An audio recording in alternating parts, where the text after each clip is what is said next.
Vous téléchargez l'application Tous Anti-Covid.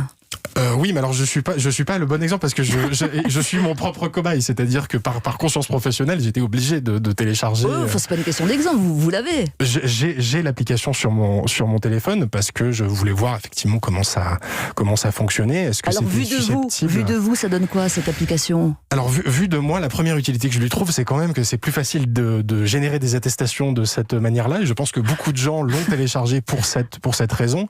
Ce qui me pose problème en fait avec cette appli, c'est que depuis le début, l'application Tous Anti-Covid, mais c'est le cas aussi dans d'autres pays où ces applications n'ont pas montré aujourd'hui qu'elles avaient un impact significatif sur le virus et son taux de reproduction.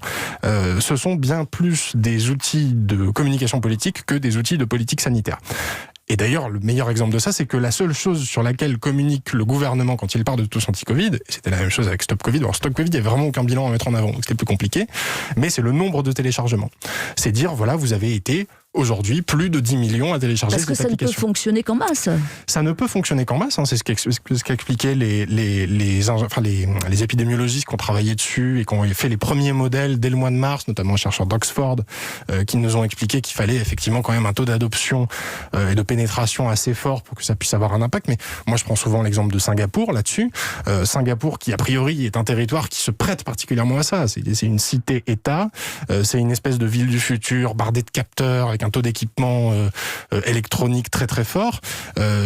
L'application qu'ils avaient déployée, non seulement elle n'a pas suffi à éviter un confinement, mais surtout, elle était d'abord facultative, et aujourd'hui, Singapour, alors qui est parfois un régime à tentation un peu autoritaire, est en train d'imposer des mesures beaucoup plus coercitives, et donc maintenant vous avez une obligation de scanner un QR code avant d'entrer dans un bâtiment. Ouais. Et là, on vous demande plus si vous êtes d'accord ou pas, et vous déclinez réellement votre identité. Donc on voit aussi la pente un peu glissante sur laquelle peut nous entraîner une application dont je doute assez peu de la bonne intention, on va dire. Enfin, bonne intention, c'est efficacité ou pas, non en fait, en période de crise sanitaire. C'est un peu le souci, c'est que je pense qu'au début, on s'est assez peu intéressé à l'efficacité de cette application. Quand elle a été défendue, je me souviens dans l'hémicycle, Cédric O, le secrétaire d'État au numérique, au moment de défendre Stop Covid, qui faisait déjà largement débat chez les parlementaires, qui avaient réclamé que ce soit mis au vote spécifiquement, à ce moment-là, il avait convoqué Pasteur, le Concorde, le Génie français.